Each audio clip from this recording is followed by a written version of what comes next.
जब जरूरत पड़ी तब तो हमने संकल्प नहीं किया, जब जरूरत नहीं और तब हम दौड़े आएंगे तो भगवान कहेगा अब मुझे जरूरत नहीं। इस समय वो एक उंगली का सहयोग आपसे मांग रहा है। आप भी सोच रहे होंगे एक उंगली काट के दे देंगे तो 3 मिल जाएंगे। अरे इन उंगलियों, हाथों की उंगलियों की बात नहीं चल रही है, आपके शुभ संकल्पों की, आपके दुआओं की, आपकी समझ की बात चल रही है। अब रक्षाबंधन की बात आती है। पहले ब्राह्मणों और बहनों के द्वारा राखी बांधने की जो ये रस्म थी ये अदा की जाती है, लेकिन सूत्र बांधना, तिलक लगाना, संकल्प कराना, उनमें जो राखी बांधता था, जो धागा बांधता था, उनमें आध्यात्मिकता भरपूर रूप से थी। जिनके हाथ पर रक्षा बांधी जाती थी तब उनसे संकल्प कराया जाता था।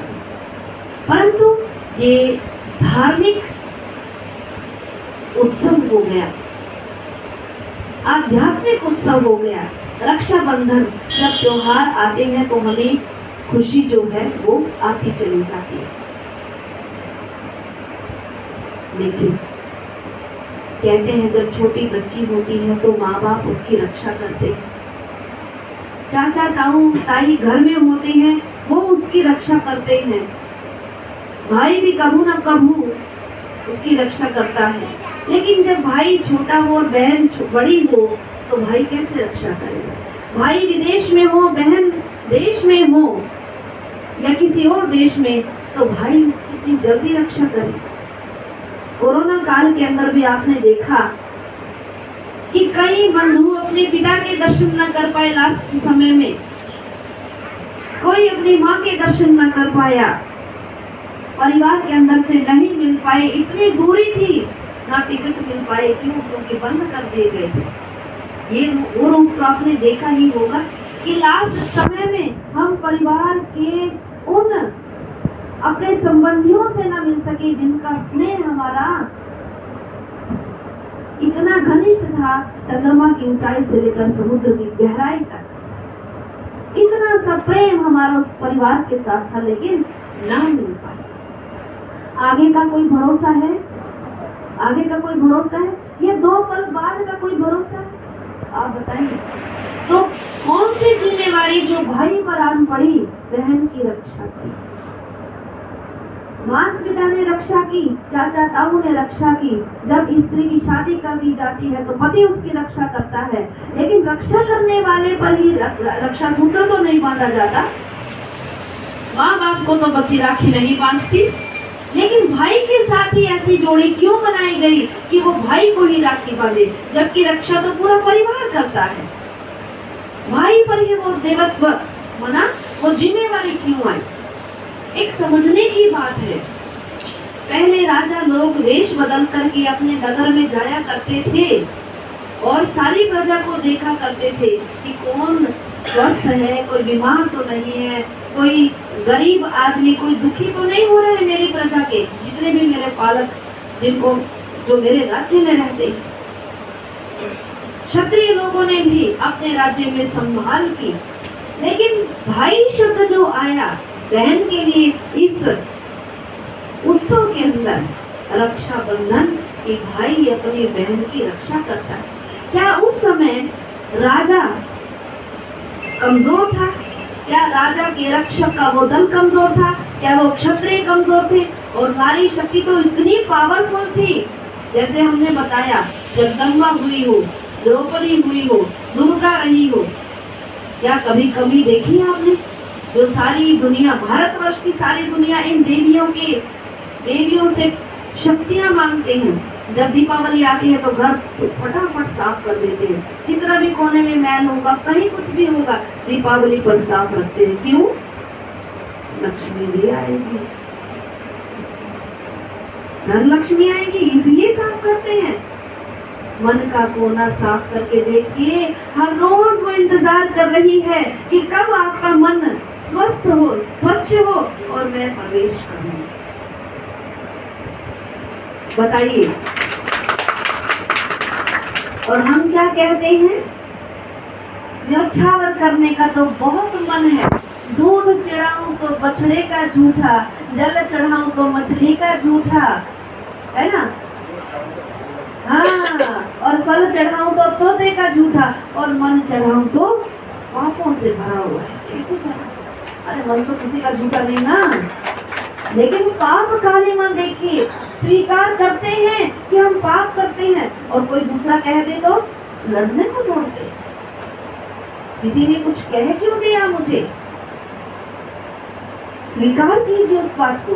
अगर मेरी कमी कमजोरी मेरे जीवन के अंदर है, मेरे भाई यहाँ बैठे हैं, मेरी बहनें यहाँ बैठी हैं, अगर हमारे जीवन में कोई कमी कमजोरी है, अगर हमें कोई समझाने का प्रयास कर रहा है, तो उससे विपरीत बोलने की बजाय मैं अपना सुधार करूं। एक बार करके तो देखिए, एक बार अपने मन को मोल्ड करके देखिए कि सामने वाले ने ये इच्छा जाहिर की है, तो मैं करके देखूं, बदलाव करूं। आपने एक सिंगर सुना होगा भाई जी, बादशाह भाई कोई है, सिंगर है। उन्होंने अपने जीवन की एक अनुभव में कहा कि मुझे किसी ने ठुकरा दिया कि तू मोटा है या तेरे पास क्या है करने को, कुछ नहीं। उसने ऐसा ठाना कि वो सभी के दिलों में राज कर रहा है। और हमारे उत्तराखंड का ही गायक जुबिन नौटियाल जी, जब वो गायकी कर रहे थे तो उन्हें रिजेक्ट कर दिया गया था, लेकिन आज ऐसा मन में संकल्प ठाना, इतने सुंदर सुंदर गीत चौपाइयां उन्होंने गाई कि आज लगभग लोग उनको सुनते हैं। आप बताइए, वो तो हमारे उत्तराखंड का बेटा है, तो उत्तराखंड की शान तो बन गई ना। अगर वो ये सोच लेता अपने हृदय के अंदर कि मैं नहीं कर सकता, मैं तो रिजेक्ट हो गया, अब मेरे बस की बात नहीं, मन का बल इतना गिर जाता कि आज वो संगीत न करता। और उसने क्या किया, ठान लिया अपने मन के अंदर, अगर मुझे किसी ने कोई कमी के कारण रिजेक्ट किया है, उस कमी को भरा, पूरा किया और आगे बढ़ गया। तो क्या वो ताकत हम नहीं अपना सकते? हम नहीं अपना सकते? बताइए, नारी शक्ति नहीं करना, कर सकते हैं, बहुत कुछ कर सकते हैं और आगे बढ़ सकते हैं। लेकिन कभी अपने जीवन के अंदर अहम भाव को मत आने देना, कभी अपने अंदर अभिमान को मत आने देना कि अभी मुझे मान चाहिए। हाँ, फलाने ने तो मुझे पूछा ही नहीं, मैं उसके घर गई, उसने मेरा मान ही नहीं किया, मैं तो दोबारा नहीं जाऊंगी। जिंदगी भर उसको कहीं ना कहीं दिखाई देगी तो कोसती रहेगी। क्या आपके पास केवल यही है?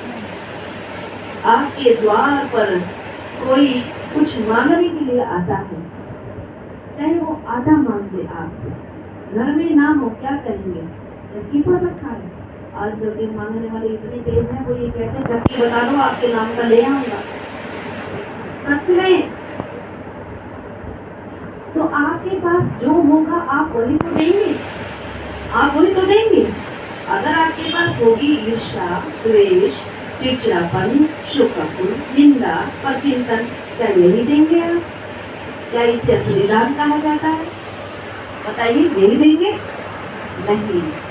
क्या कहते हैं, अगर किसी पड़ोसी के साथ या किसी के साथ जैसे कोई भी घटना घटित होती है, उनके माता पिता के लिए हम सभी क्या करते हैं? हाथ जोड़ करके दुआ करते हैं, ये परमात्मा उनको ऐसी शांति देना, ऐसा सुख देना कि ऐसी आई हुई पहाड़ जैसी परिस्थिति को वो सहन कर सके। कहते हैं ना, दुआ देते हैं ना, तो हमारे पास जितना ज्यादा जो कुछ होगा हम वही दे पाएंगे। इसलिए कौन ने कुछ भी कहा, थोड़ी देर के लिए तो सहन करके देखो, फिर देखना। परमात्मा पिता भी ये कहते हैं, बल्कि दुनिया वाले भी ये कहते हैं कि पहले जितने भी संसार के कोई भी कार्य होते हैं वो पहले यहाँ से शुरू होते हैं। हम सोचते हैं उसके बारे में, सोचते हैं तो मुख से निकलता है, और जो मुख में आता है तो वो कर्म में परिवर्तित हो जाता है। और कहते हैं जब सोचते हैं तो उसको पहले एक बार फिर से सोचो, फिर बोलना। और ये भी देखो कि सामने वाले को कैसा लगेगा। पहले अपने आप से वो बात करके देखिए, अपने आप से बोलिए कि मुझे कैसा लग रहा है। अगर मुझे बुरा लगेगा तो सामने वाले को तो ऑटोमेटिकली बुरा लगेगा ही। लेकिन हमारे भारत देश का एक और ऊंचाई का कदम। अभी 3-4 दिन पहले चंद्रयान, सभी ने सुना। आप सभी को भी बधाई हो इस बात की, क्योंकि भारतवर्ष ने करके दिखाया। देखिए, पिछली बार कहते हैं कि कुछ चूक रह गई थी।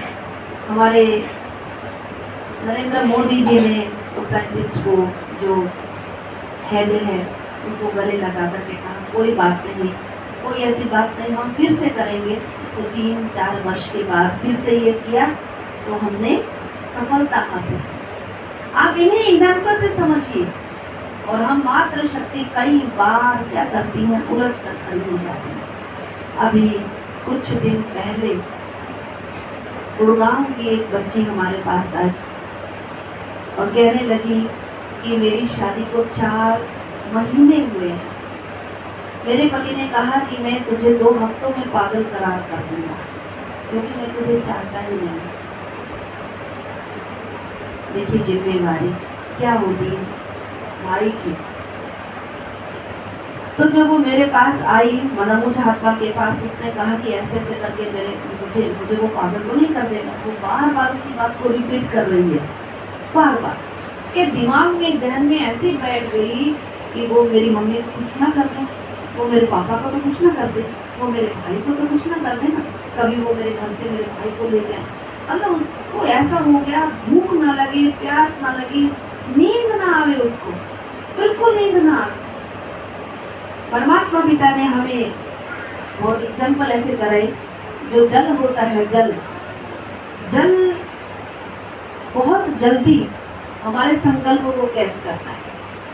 आप जल को अपने साथ जो पीते हैं ना, वैसे तो कहते हैं देवता लोग बड़े शक्तिशाली होते हैं, कभी भी पराजित नहीं होते, परंतु जब कलाएं कम होनी शुरू हो जाती हैं, जब विकारों का बोलबाला शुरू होता है, तो कुदरती बात है आसुरी वृत्ति जब ज्यादा हो जाती है, गुण जब कम होते हैं, तो उन पर जीत पा लेते हैं।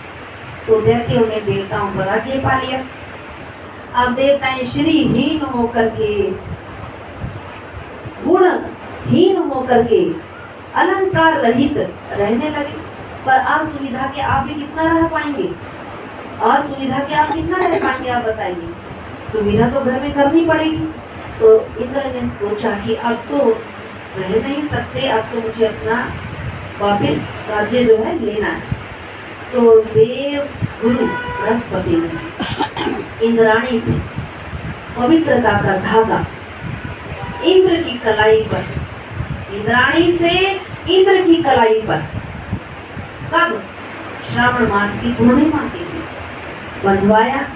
तब से उसके अंदर वो पवित्रता का भाव जागृत हुआ। उस पवित्रता की शक्ति ने, जो सुख शांति की जननी है, उसने ऐसी शक्तियां ला करके दी। एक बार पवित्रता शब्द अपने जीवन में उतार कर देखना, फिर देखना आप शक्तिशाली कैसे बनते हैं संकल्पों के माध्यम से। जीवन में जो असली सुख है, सच्चे मन की शांति है, वो आप प्राप्त कर सकते हैं। जैसे इंद्र ने अपना राज्य फिर से हासिल कर लिया।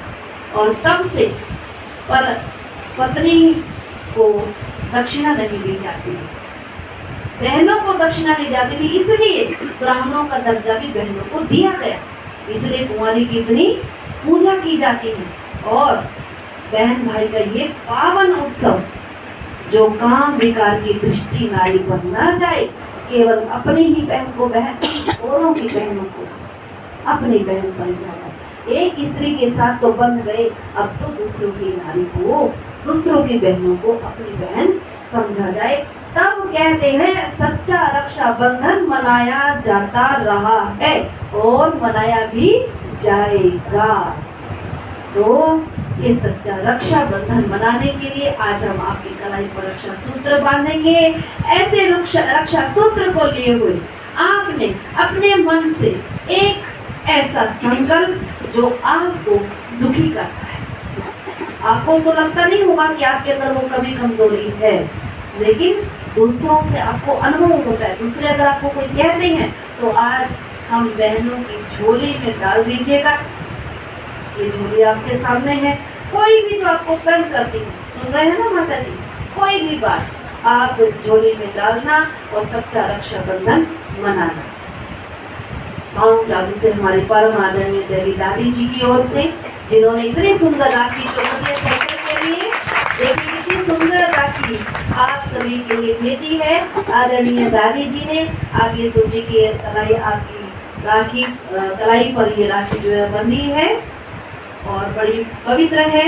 उनकी तरफ से हमारे परम आदरणीय देवी भ्राता मेहरचंद भाई साहब जी की ओर से, हमारी दोनों दीदियाँ उषा दीदी जी और हमारी नीलम दीदी जी की ओर से, हम बहनों की ओर से आप सभी को सच्चे रक्षाबंधन की कोटि कोटि बधाई हो, बधाई हो, बधाई हो।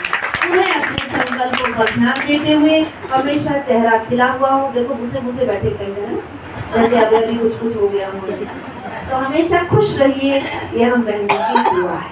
हमेशा खुश रहिए और दूसरों के अवगुणों को बिल्कुल भी, इसका मतलब देख लीजिए, आज संकल्प करो कि दूसरे के अवगुणों पर ध्यान नहीं देना। चाहे मेरा कितना भी बड़ा दुश्मन हो, उसको भी कहो ये बहुत अच्छा है। क्या कहो? नहीं है, नहीं है, अभी तो नहीं बोलते हैं। क्या कहेंगे सामने वाले को? क्या कहेंगे? जो दुख दे रहा हो, जो बहू भी ना हम कष्टकारी हो, गला भी दबाती हो, उनको भी कहना है मेरी बहू बहुत अच्छी है। क्या कहेंगे? शुक्र है मुझे इस दुख धाम से जल्दी छूटा मुक्ति देना चाहती है। नहीं ऐसा तो कार्य नहीं है, लेकिन फिर भी संकल्प ये करना कि वो बहुत अच्छी। जैसे हमारे भाई लोग बहुत चतुर हैं, जब कभी अच्छा खाने का मन हो, पकौड़े समोसे कुछ भी, एक बार कह दो आज बड़ी सुंदर लग रही हो, अच्छा क्या लाऊं बना के, बोले पकौड़े ले आओ बना के, बन जाते हो पकौड़े। तो इसी तरह से अच्छाई को अपने जीवन में धारण करते रहिए, यही सच्चा रक्षाबंधन है। इसीलिए भाई बहन की गाथा गाई जाती है।